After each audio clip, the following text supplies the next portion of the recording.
Hello, this is Joe Trahan, welcoming you to the All Me podcast from the Taylor Hooten Foundation, whose mission is to enlighten the world to the truths about appearance and performance-enhancing substances. As the national leader on this subject, they communicate their educational messages through various methods, including this podcast. Thank you for listening and enjoy the show. Hello, everyone, and welcome back to the All Me podcast. My name is Don Hooten Jr., and today I'll be your host. Today, I'll have a chance to interview former NFL player turned author, entrepreneur, philanthropist, and my good friend, Major Wright. Major is a retired football player who attended the University of Florida from 2007 to 2009. While he was a Gator, he was named a first-team freshman All-American and was a member of the 2008 National Championship team, which you're going to hear him talk about in this podcast. Major is one of the most passionate people I've had a chance to meet in my life. His road to the top wasn't an easy one. He's had many obstacles to overcome, but one thing you'll hear him say over and over is that he never quit. No matter what the circumstances were or the mistakes he made, Major continued to push forward to achieve his dream of playing in the National Football League. You'll quickly realize that Major is a great storyteller, and one of the stories he'll share with us is about the day the Chicago Bears drafted him. Not only did I have tears in my eyes when he was telling the story, but it sent chills through my body. I'm thankful that he took time out of his schedule to join us on the All Me podcast, because I know what you're about to hear is going to help make you a better person like it did for me. A special thank you to our partners at Gatorade for making the All Me podcast possible. Together, we're saving lives. Let's get on to our interview with Major Wright. My man, Major Wright, welcome to the All Me podcast, buddy. Oh, thank you, Donald, for having me on, man. And your podcast is killing it right now. I appreciate you for having me on, bro. This is going to be a lot of fun. I'm so thankful you took time out of your schedule, but I'm also glad BJ introduced the two of us. It's been great getting a chance to know you. You know, you've had a lot of achievements in life. You were a successful young athlete who worked hard to get through youth football. You played high school football and other sports as well.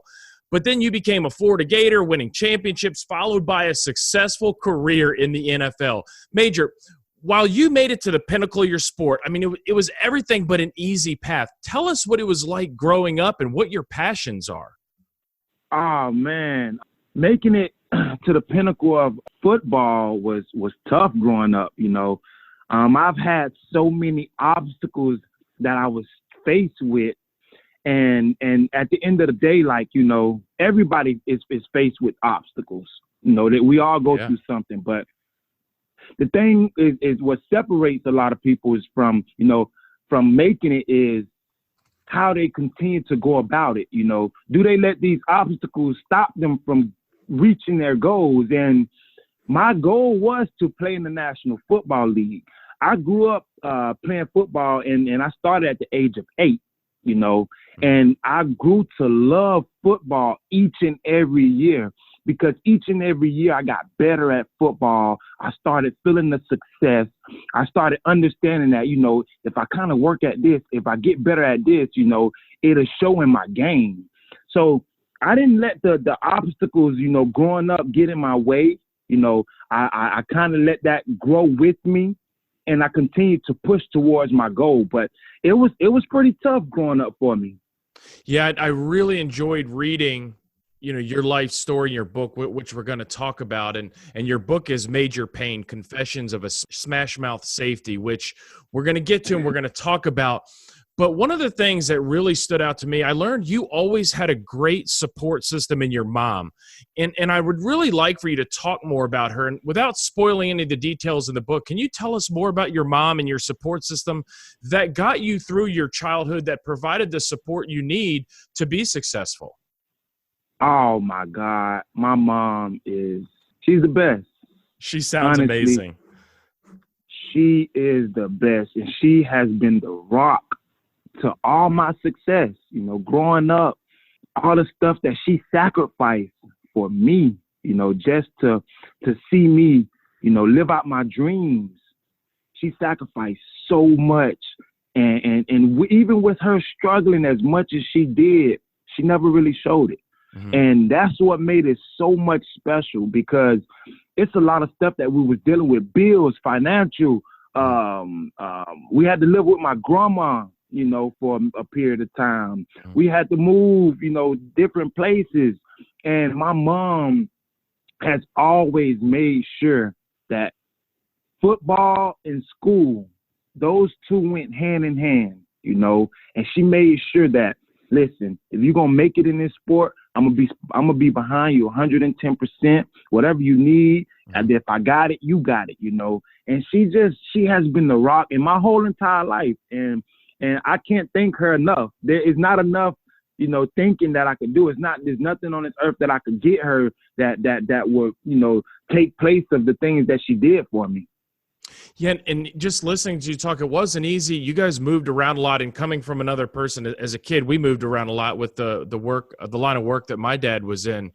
What kept you focused on football and your schoolwork as you guys are moving from various cities, but also, I mean, you're changing households, you're living with your grandma, you've got a bunch of different things going on.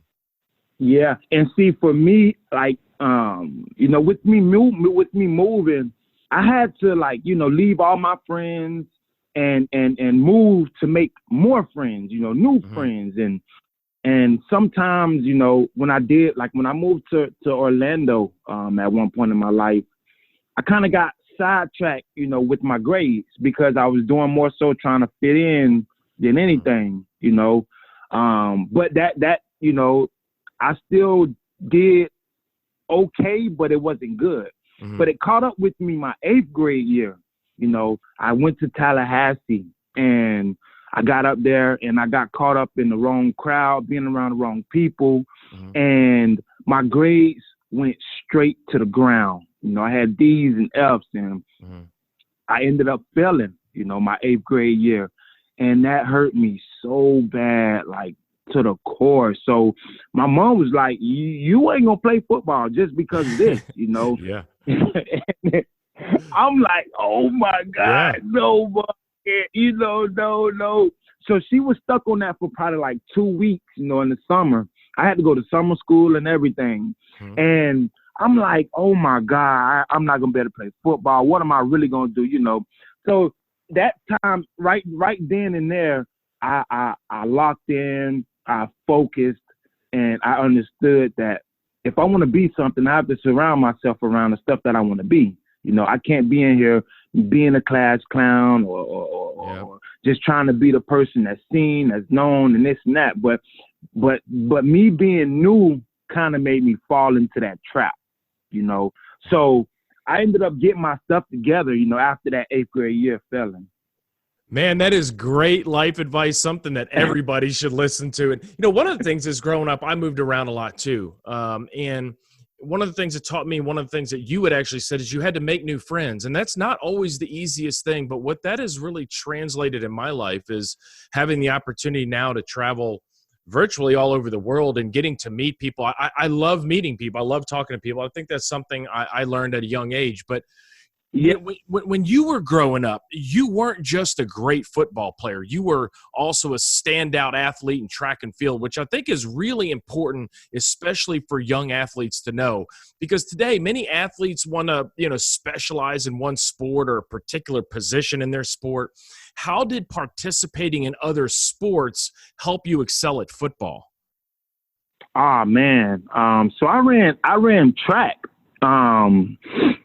And track, you know, you have to run in football and you have to have some type of speed. And I caught on to that my 9th grade year watching some older guys like DeAndre McDaniel, Teddy.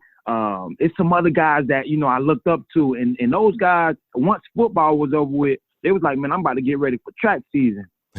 And I'm saying to myself, back, man, don't we got to get ready for football again? Like, you know, and I don't know the ropes.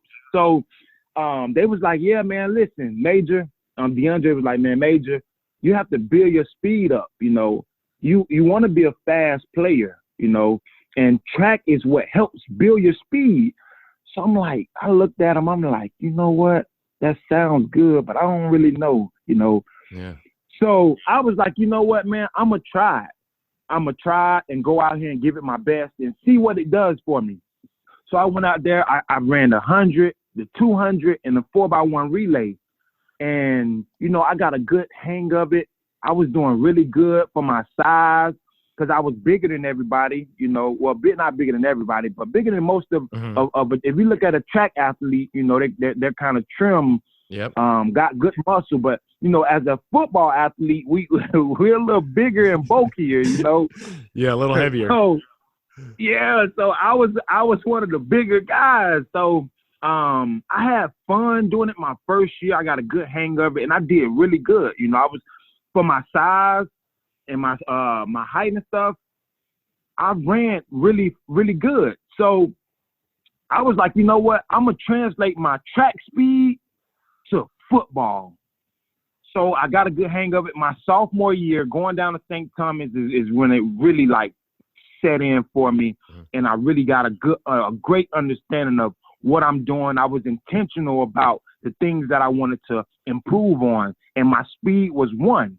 So I made sure I went out there. I fixed my technique. I started working on my top end speed, how I came out the blocks and stuff, and then I ended up being a lot faster, you know. And if you know anything about, you know, the combine, you know, is really, they based a lot off of your speed. Yep. And I'm glad that I started, you know, early, and I fixed my technique and everything, and I ended up getting faster. So me using track to propel my football career, you know, was the best thing I could do. That forward thinking at that age is genius, because talking with athletic trainers and strength coaches today at the professional level, whether it's in the NFL or Major League Baseball or anything else, what they'll tell you is they're always looking for athletes that played multiple sports. Because one, like you, I mean, you were able to build your speed and you were able to work on your endurance and those sorts of things in the off season, but you're also using muscles in some of those sports that you necessarily wouldn't be using in football. So you're helping build those as well. So you're a more well-rounded athlete. Oh, for a fact. And two, you know, with my neighborhood, you know, I mean, once football was done, you know, they give you a lot of free time. Mm-hmm. To do a lot of other stuff, you know, and that can kind of find trouble. Yep. So I didn't want to always just go straight home. I kind of wanted to, you know, stay back and you know, better myself. So that gave me another opportunity to not be in my neighborhood because my neighborhood wasn't as good, you know, growing up. So I was trying to stay away as much as I could. Okay. Now, what's it like being a standout high school football player that's being recruited by some big schools? Was there a lot of anxiety and pressure on you? It was a lot. I'm not going to even lie. It was a lot of pressure. Where am I going to go to school? What am I going to pick the right school? You know, it's so much stuff because nobody in my family has done what I've done, you know, up until that point. So nobody could really give me the guidance that I really needed in my family, you know. So what I had to do was I had to seek that guidance outside of my family, you know. And Chris Carter, he played a big role into my decision making and you know, helping me cope with some of the anxiety that I had, you know. So I kind of felt safe, you know, because he's done it, you know, Hall of Famer, you know, this guy was, you know, all world, you know, so I had a great person in my corner and he kind of helped guide me, you know, through that situation. But it's tough, Donald, because all you can think about, man, is this the right school for me, you know, because this really sets my future. Right. I remember being that age and trying to figure out, well, what do I want to do in life? I mean, you're 18 years old. How do you know, well, I'm going to go into XYZ business when I get out of school? And it's hard to know. So when you first sign up at school, it's like, what classes do I take? What major do I want? And on top of that, I mean, you're a top high school athlete. You're being recruited by some of these big schools, which I'm sure you're also getting, you know, financial offers where they're going to pay for your school. And then, you know, we talk about your college career, and this is also a great career that you had, because it was something that you participated at the University of Florida, and you were a Gator from 2007 to 2009, which, by the way, were some pretty successful years. So why do you end up deciding that you want to go to University of Florida and become a Gator, and what other schools are trying to attract your attention? Donald, I had some of everybody offer me a scholarship. I bet. Like, all the schools offer me a scholarship, but you can't go to every school. You're right. You have to narrow down. So I end up narrow my top 3 down was Ohio State, University of Florida, and Notre Dame. All very good schools. Yeah, and at the time, Ohio State was playing University of Florida in the national championship. So I kind of had narrowed it down to my 2. So once I got down to those 2, I had to factor in everything. I had to factor in my family. If I do go to Ohio State, my family, how much is it gonna cost for them to come up there and visit me? The climate, the temperature in Florida, that played a big factor in. Oh yeah. Me decision, because I'm a Florida boy, so it's like, am I gonna go to Ohio and be in this cold, knowing that I'm really not, for this? So that played a big factor in. So when I went up there, I had my visit at Ohio State. I had an amazing time, and that was one of my first visits. And when I tell you I had a ball, I had a ball. They made me feel welcome. When I was doing the I don't know, the Buckeye Walk, I don't know what they call it now, but the Buckeye Walk, the fans screaming my name. I'm like, oh my God, is this real? So I had a ball up there. And then after that, I took my trip to University of Florida. And they had just won a national championship. They on their high. And I'm just like, this campus is amazing. The teammates is amazing. They feel welcome, I love everything about Florida, and I'm in Florida, So my mom was like, man, son, whatever you pick, I'm behind you, Yeah. So we prayed about it, and I felt my need was to go to University of Florida. Reggie Nelson was leaving, so that opened a spot at safety for me. My mom can come to the game and make a 4-hour drive and wouldn't cost her as much money. Florida is Florida, it's hot, it feels good. Everybody wants to be in Florida. So I made it my decision to just go ahead and go with University of Florida, because I felt like my opportunity was better there. It's such a great school. I've had the opportunity to speak there 4 or 5 times. They've been very supportive of our program and, really care about their student athletes. So the first couple of times you get a tour of some of these schools, and for everything from the football field to the baseball field to the track complex to the weight room, it's unbelievable. Yes. I mean, nicer. Yeah. To be honest, it's nicer than some of the pro facilities that you get to go into at some of these big professional stadiums. Oh, for a fact. So I would for sure say that college facilities are much better than pro facilities, especially now these days. In order for you to get these recruits in, these high profile players in, you need to have that type of facility. So now these is putting the money behind a facility. And I'm glad to hear you say it, because now it's in audio. I've told people as I travel, I'm telling you, some of these college facilities are nicer than what these professional athletes have access to. Like, no way. I'm like, I'm telling you, I've seen them both with my own eyes, and I'm glad that you backed me up on that. Yeah, I'm right behind you with that.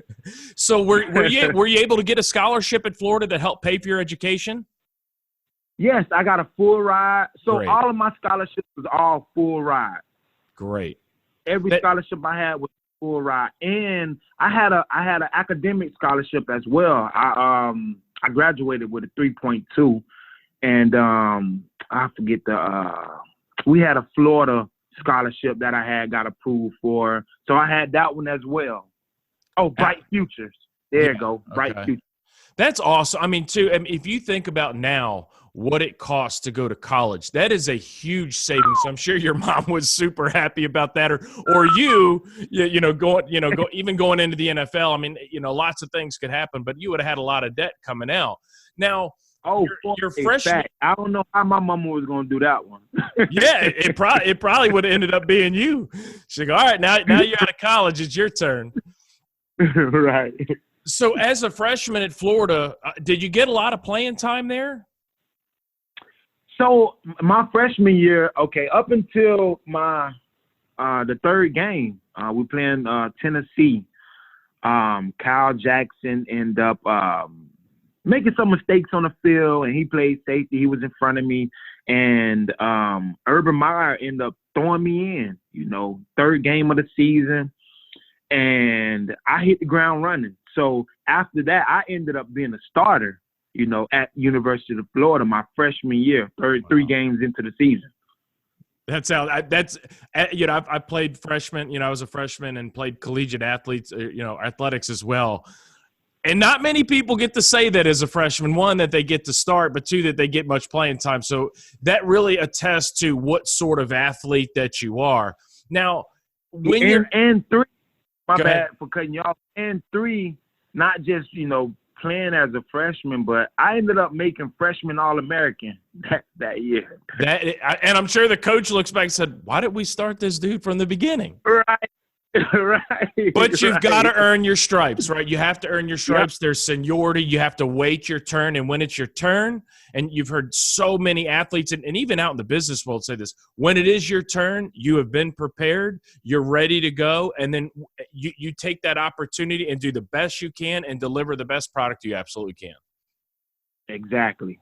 And at that time, now it's your turn. Yep. And that's when you step in and you make sure you do all you can. Exactly. Now, tell us about your most memorable moment at the University of Florida, because I know you have a lot of memorable moments. Those were some big years.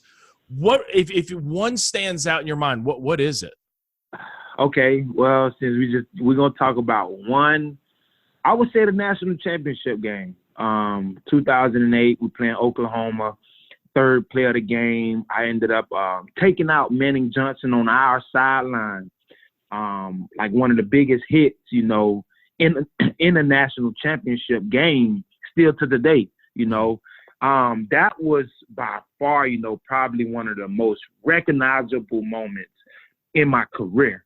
That hit set the tone to let Oklahoma know that we was going to be, there all night and willing to, do what it takes to get after them. But I think that was one of my most memorable moments. And the crowd, when I hit them on the sideline, I showed the crowd erupt. I've never heard a stadium do what it did that night ever in my whole life. Still, even with me going to the pros and everything, no stadium has done what it did that night when I hit Manning Johnson on the sideline. What we'll have to do is, I bet that clip is somewhere out there on YouTube, and I bet you can help me find it. What I'll do is I'll be sure to put it in the show notes so people can go back and reference and watch that clip. Yes, for sure. It's out there for sure. So, you had an amazing team. Were there other players on your team that ended up making it to the NFL along with you, and who are those names? Oh, man, we had a bunch of studs. When I tell you, our team was full of studs, it was full of studs. So, that year, I left as a junior, so I left early. Joe Hagan, he came in with me. He left early. Mike Pouncey came in. He left early. Let me see. Who else left? Well, it was a lot. Aaron Hernandez, God bless his day. Aaron Hernandez ended up leaving early. It was a bunch of us that came in. We left early. But on offense and defense, I would say 17, probably 16 guys went pro. Wow. So you had an amazing team. We had a team that can arguably say, we was one of the best teams to ever play. and that's where we always go back and forth with the 2002 Miami Hurricane team, the Reggie Nelson, that team. But I feel like our team was special. Our team, we did what we did in our era, and I think nobody did what we did in our era.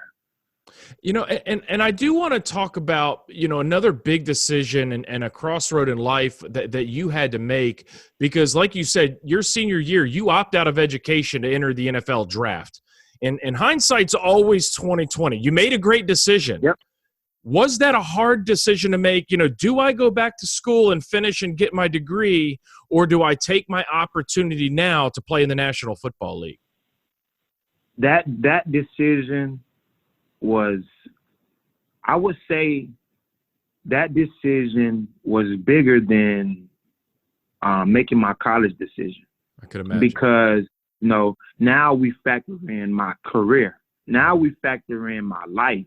Mm-hmm. Now we factor in, what are you going to do if football doesn't work out? Mm-hmm. So now it's a much bigger platform. It's a much bigger stage now.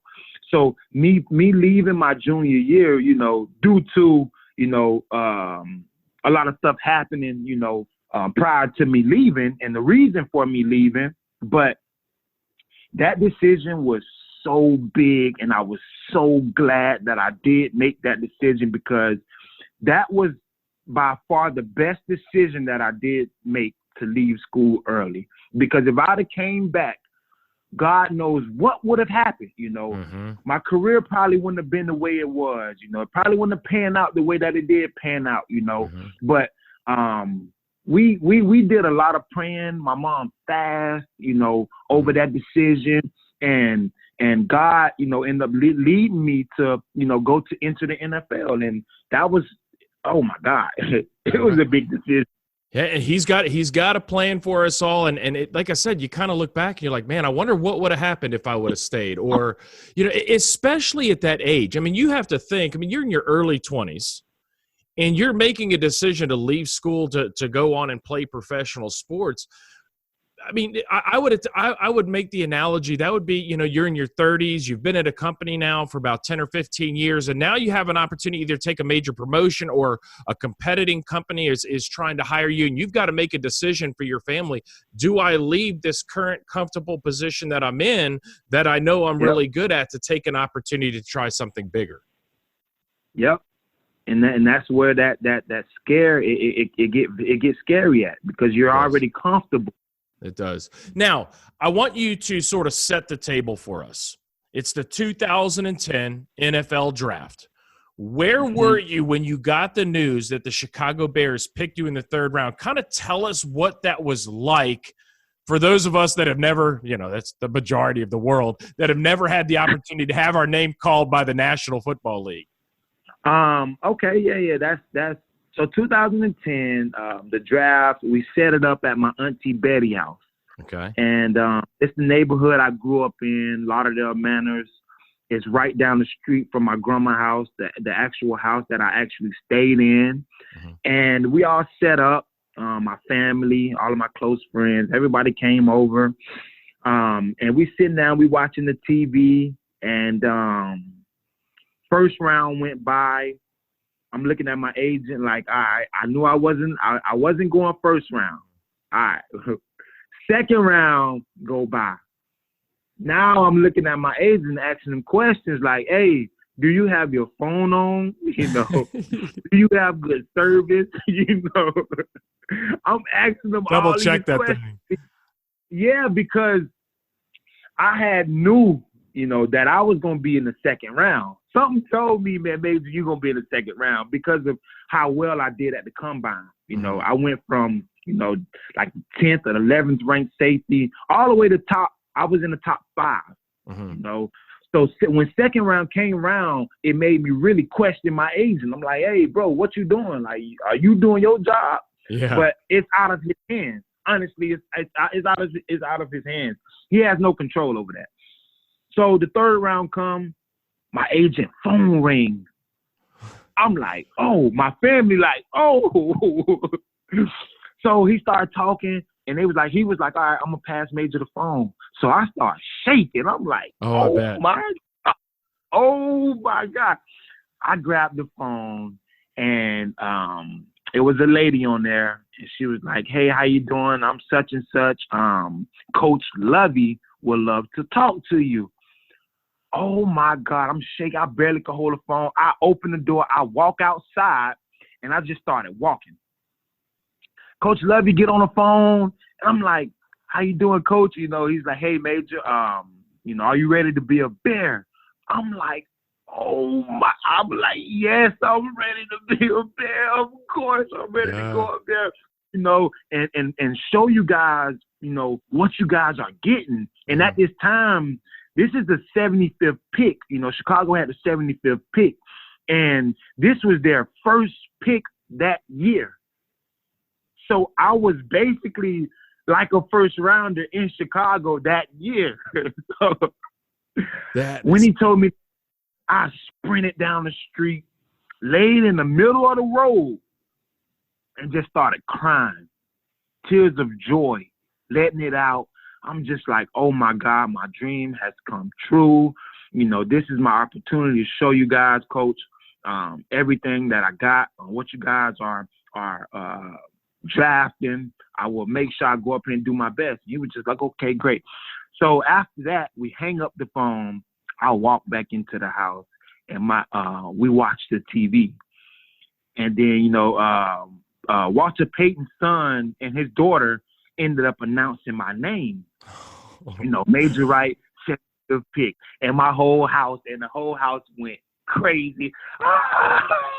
We go crazy. I popped the champagne all over my auntie's house. Like, don't worry, I'll clean it up later, I promise. Right. I tell my auntie, I'm like, auntie, I got you, we good.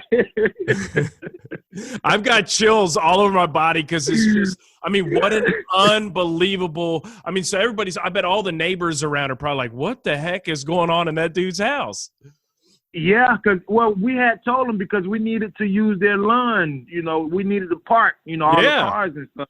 So they was already aware of it, and they was cool, and it was amazing. That experience was like no other because it's just like my dream. Yeah. Something that I have been doing since I was 8 years old has come true. You know, I hope so many of our young listeners are listening to every word that you say, because from the very beginning of our conversation, that's the first thing you said. From when you were a kid, you dreamed of making it into the NFL, and you had obstacles that you had to overcome. You know, there were some hardships, but none of that stopped you from taking your focus off your dream. Because you also mentioned many times, you said, well, you know, my grades went down. I was hanging out the wrong road. Yep. You could have easily gone down a different road. And we all make mistakes and we go down those roads. Yep. But you corrected it, and there you are. That's unbelievable. Yeah, that moment was a moment. Like, it was a moment. So when you get to the NFL, what did you first notice was the biggest difference in the game between the college level and the professional level?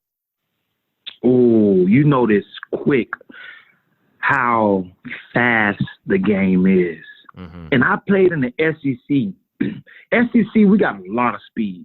Mm-hmm. But playing in the National Football League is so much more faster. When I tell you, you kind of like just running with your head, you know, chopped off when you first get there. You know, you're just running. You know, you don't really know where you're running to, but you're just running. Mm-hmm. But how detailed these guys are when you get to the National Football League is so much more, you know, because you have guys out there playing, you know, and to feed their family.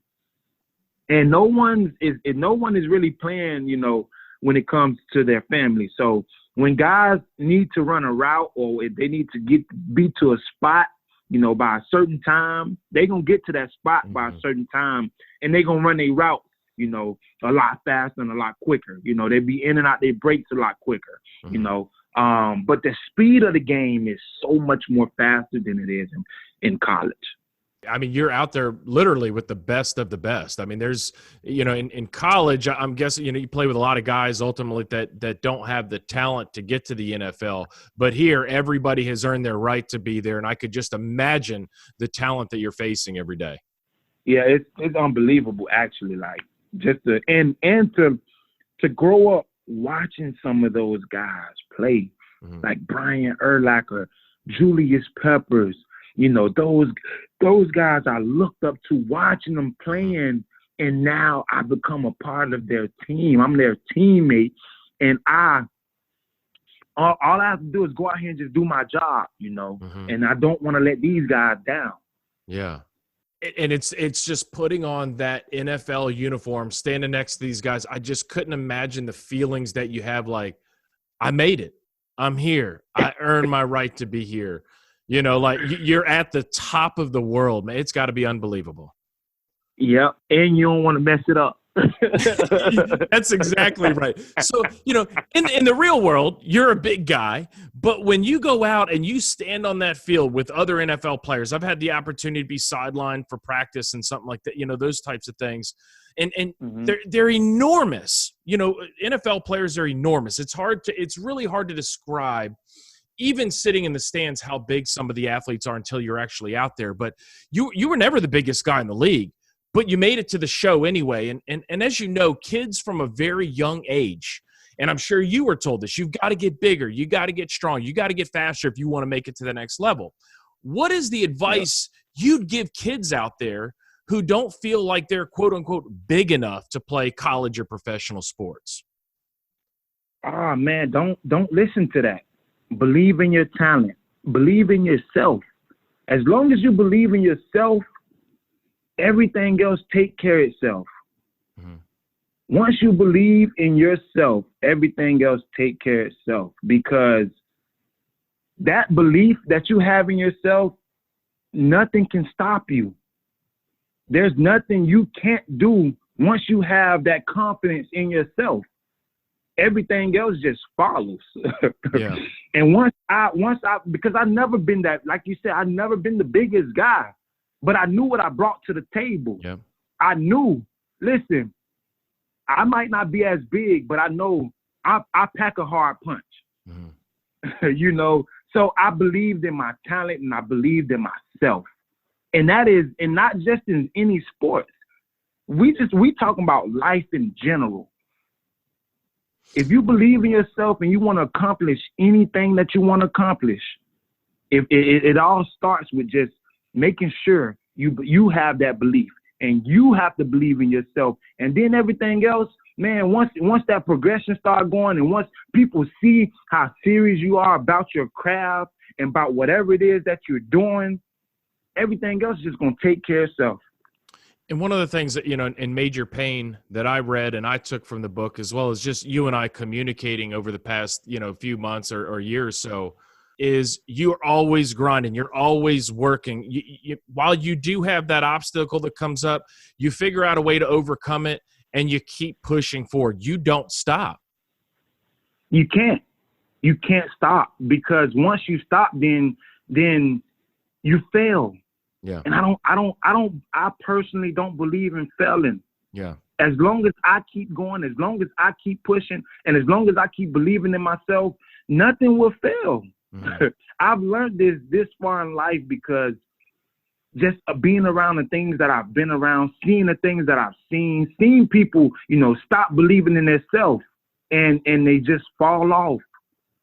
But now, like, I know that's the main focus, just believing in myself and not taking no for an answer.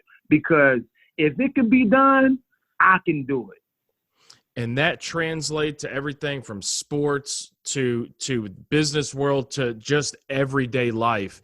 And getting back to, the bigger, stronger, faster theme, it's something we're all told at a young age. And, but we live in a different world. And you have a lot of our young kids, about 7% of our high school kids. Now, Major, that's athletes and non-athletes. That's males and females in high school that admit to using appearance and performance-enhancing substances like anabolic steroids, human growth hormone, etc.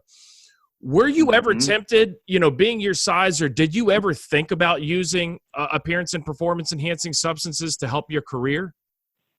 I've never thought about it. I've never thought about it because I felt like if I can go put this work in, I will get the results that I want regardless. Exactly. I didn't need that boost. I am the boost. Once you put that in your mind that you are the boost, you don't need that extra boost. I'm okay without it, because I've heard so many bad things about putting stuff in your body and your body not reacting to it how it needs to. Yeah. So that had scared me. Yeah. And God gives us that one body, that temple that we need to take care of. Exactly. So that has never even crossed my mind because I just heard of so many bad stories about, oh, this dude took this, he took that, and it didn't work in his favor, So it kind of always had me kind of scared, to even think about it, So that has never crossed my mind to do that. And I know how bad it is. You ever know of any of your teammates or even opponents, whether it was high school, college, or professional, that turned to performance-enhancing drugs while they were competing? No, not that I know of. I mean, it may have probably been some guys taking it, but I don't know for sure if anybody was taking it. Nobody I've hung around and nobody that was in my circle has taken it, so I don't know. Yeah, and see, that's kind of that's the difference with anabolic steroids and drugs like that versus other drugs. They're very secretive. While I had a few guys in college, that had talked about it. They were fairly open about it. It was more of a joking thing. But we had quite a few guys in college that were taking it, and I played baseball. But it's one of those things that I think, it's still there and young kids are tempted to use it. I'm just glad. And I hope people pick up your book and read it because they'll understand everything that you went through. And, I mean, you're almost 6 feet, you're over 200 pounds and you're sitting here saying, well, I never needed it. I just worked hard.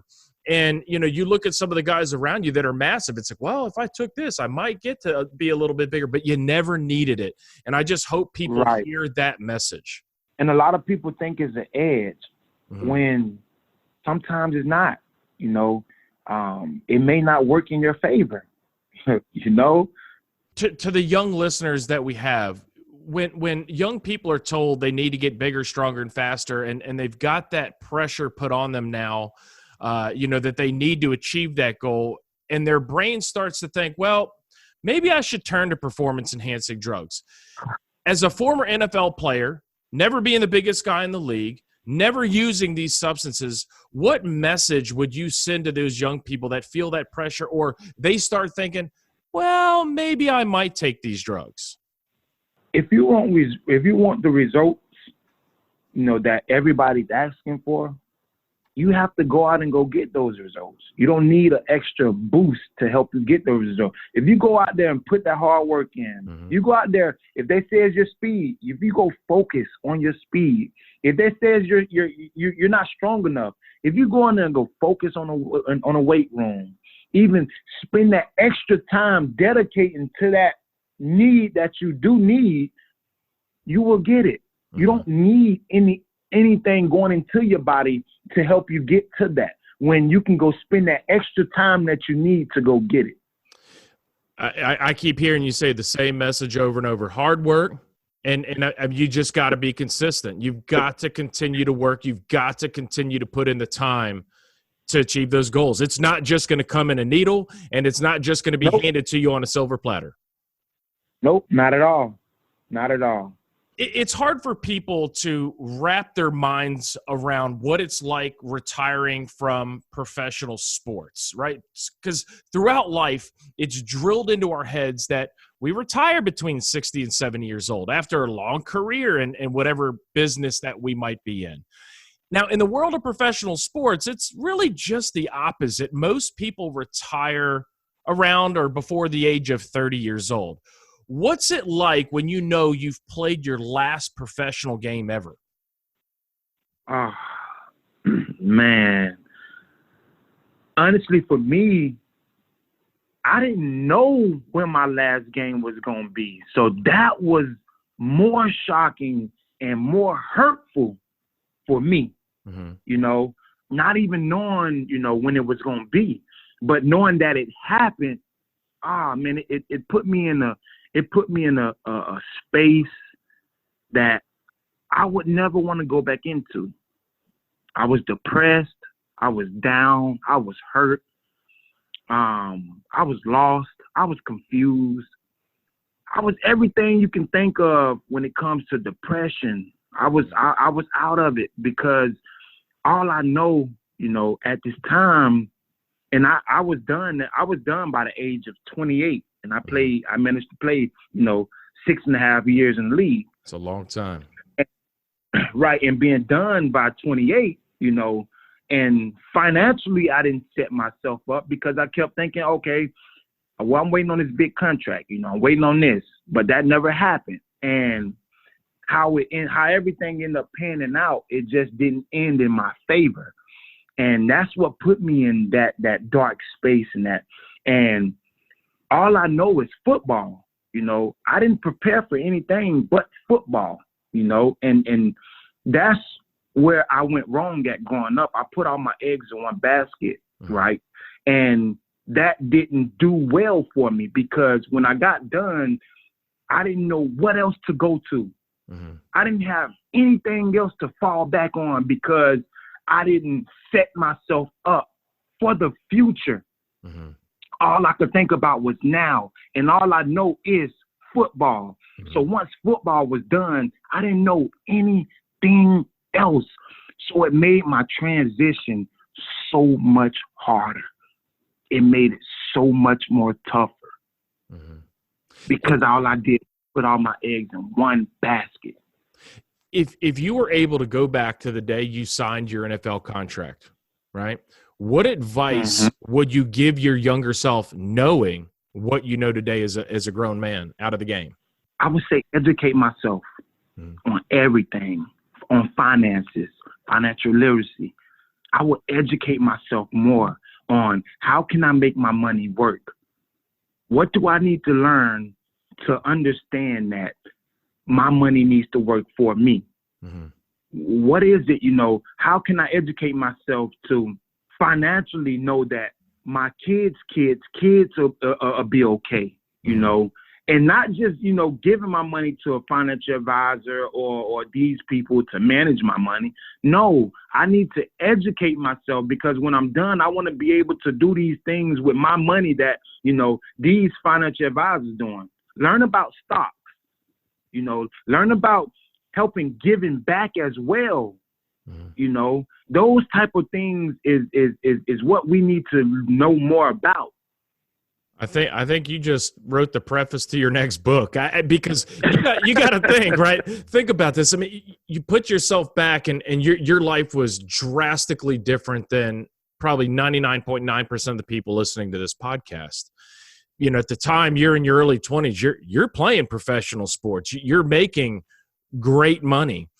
And most of us, I mean, it's not something we're taught in school. And I believe we need to be teaching more about financials and balancing a checkbook and how to invest your money. And like you said, how to make your money work for you.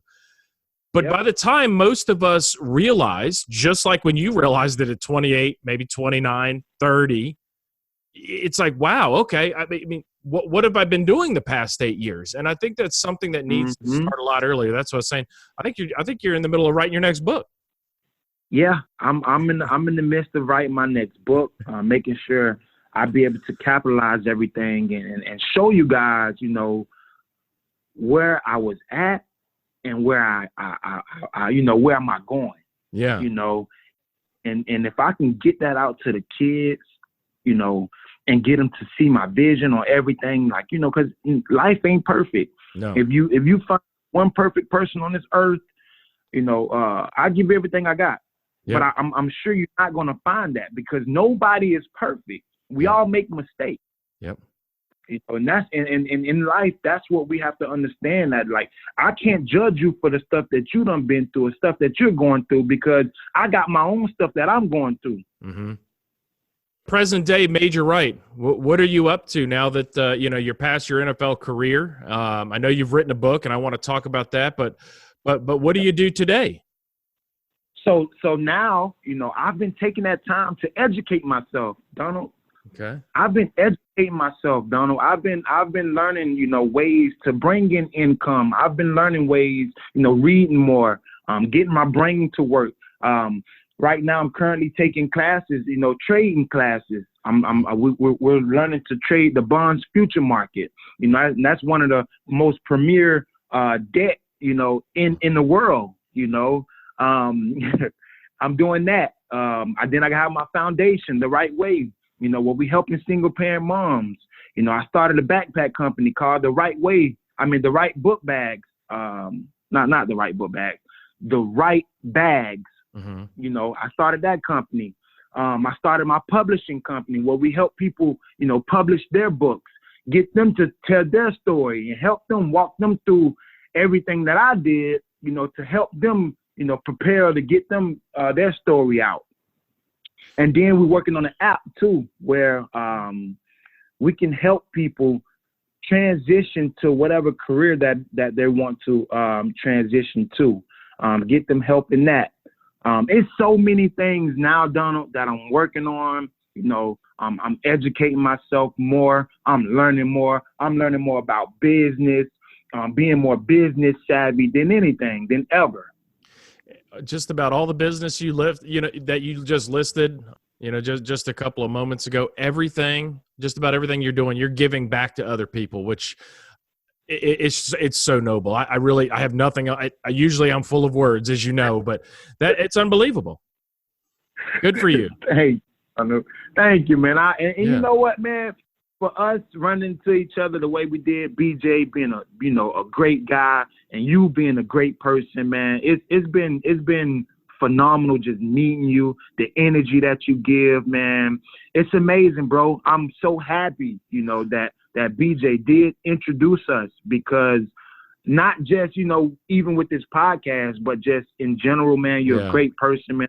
I appreciate you, for the things that you and your family is doing. Yeah. It's all about giving back and working with, folks in your community and meeting people and like you said, just, really being open-minded and learning what, taking people's life experiences like I learned about in your book and being able to apply that in your life, because we don't all grow up the same way. We all come from different places, different cultures, we're raised differently.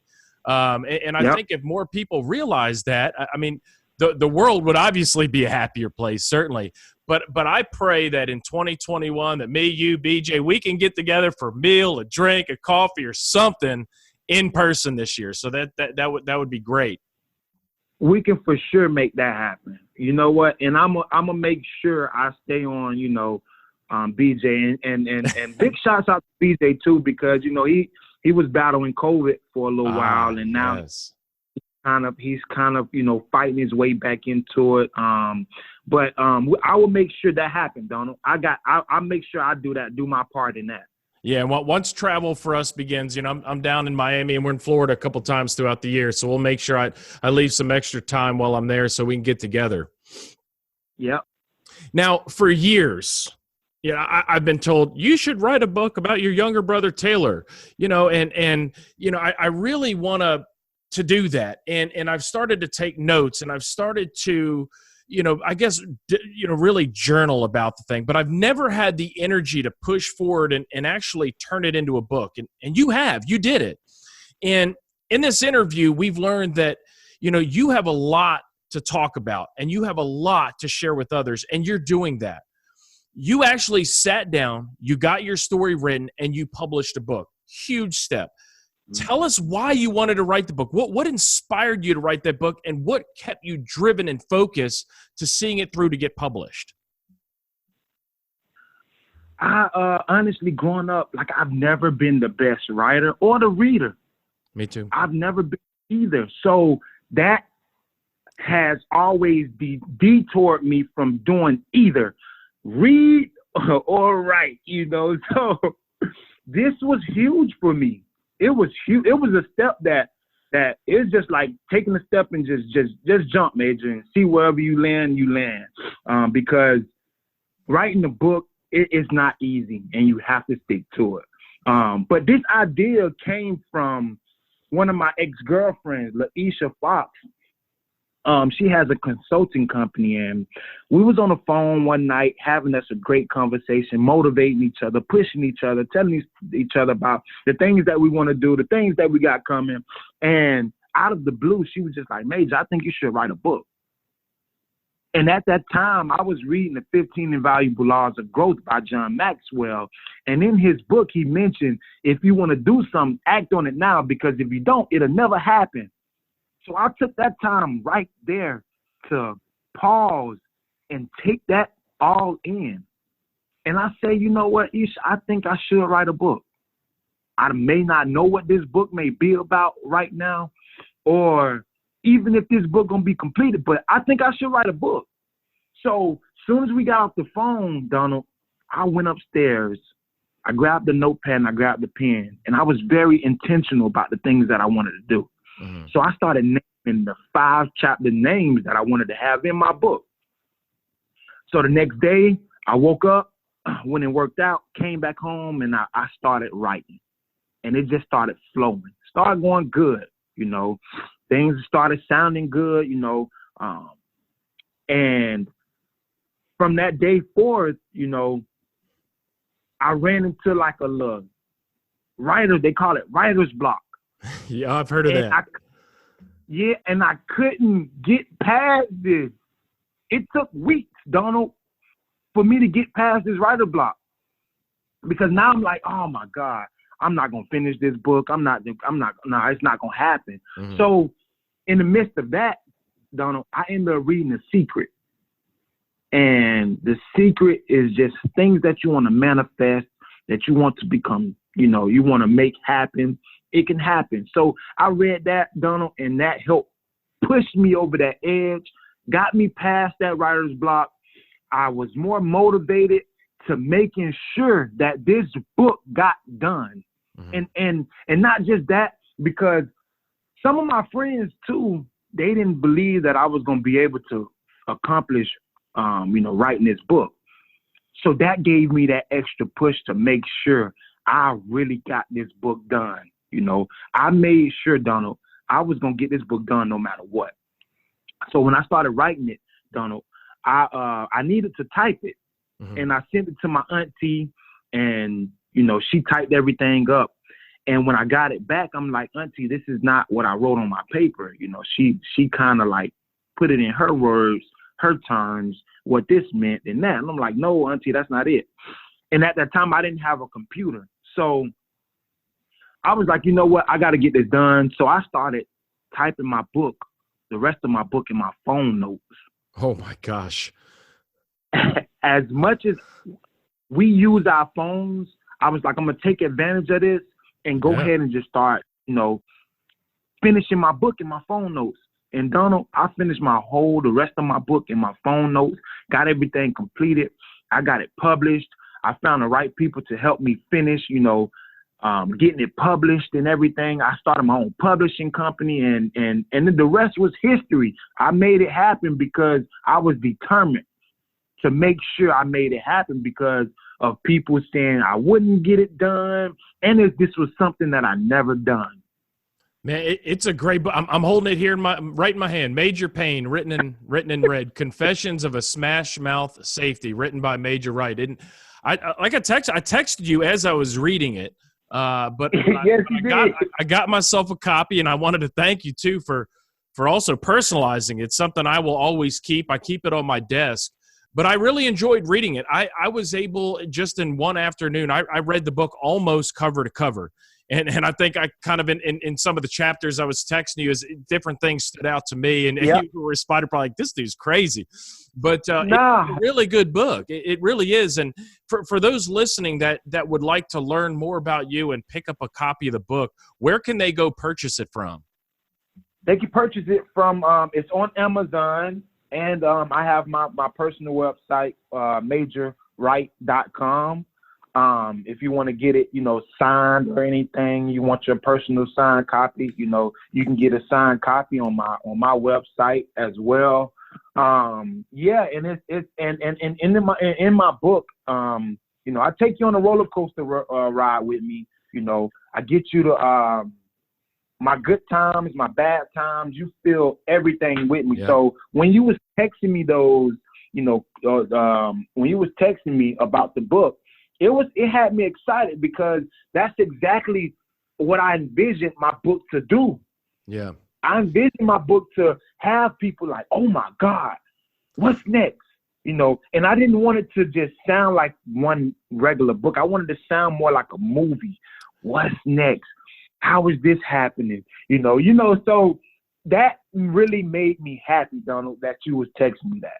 And one of the things, I don't know if anybody's ever told you this, but you have a gift of storytelling, whether it's your book or, I can, vividly picture what it was like on your draft day, just the way you're able to tell a story and give details of that story as a reader or somebody that's taking this information in. I'm more of a, I'm a visual type person. I can actually see it happening in my head. Yeah. And honestly, my friends always tell me, Major, you tell the best stories. So for you to say that, yeah. I bet you have some good jokes too, though. Oh my God. Oh my God. Storytellers always have the best jokes. Yeah. I can't wait for the second book and me able to get it out. And not just my second book, Donald. I meant to mention too that, I'm gonna do a documentary behind my two books. I'm gonna put them together and I'm gonna make that happen. That's going to be great. And one of the other things that we'll do is, I know you're out on social media. We're going to post, how to get a hold of you or how to follow you on social media. We'll put those in the host notes as well. But before I wrap up, I want to toss you just a couple of curveball questions. These, might have a little bit to do about your life, but just fire from the hip as soon as, the first thing that comes to your mind. Are you ready? I'm ready. Right. If you could change one thing about yourself, what would you choose? If I could change one thing about myself, I would say, I don't know, Donald, because I feel like the way I am, I don't want to change anything because I feel like if I need to change it, I would change it within how I need to change it. So I don't, because I know nobody's perfect. Yeah. So I feel like I wouldn't change nothing. I love that. I love that answer. Complete honesty right there in black and white. Next question. What is the most embarrassing fashion trend that you used to rock? Oh, there's got to be some good ones. So growing up, my 8th grade year, we went to the 8th grade prom, and I had this old checkerboard shirt with the match checkerboard shoes.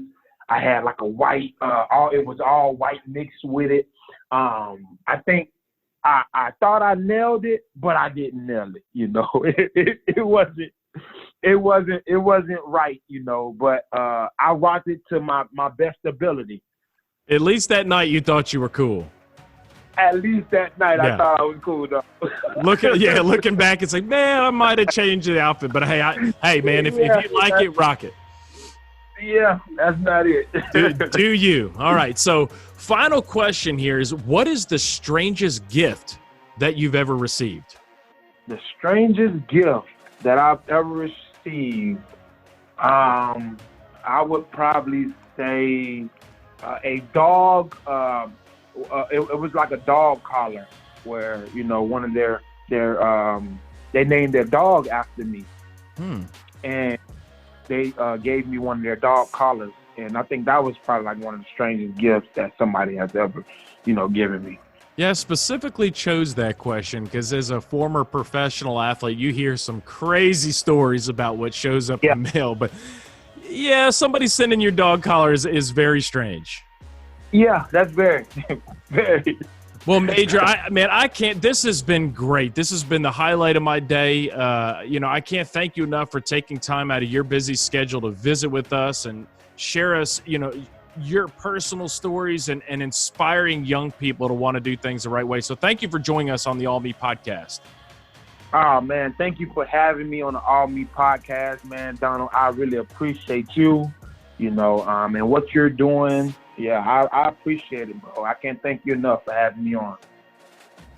Well, that's it for today's show. Thanks for listening to the All Me podcast from the Taylor Hooten Foundation, a nonprofit organization leading a national campaign to enlighten people to the truths about appearance and performance-enhancing substances and inspiring people to live and compete without the use of these substances. Please be sure to subscribe to our podcast and tune in to our next episode.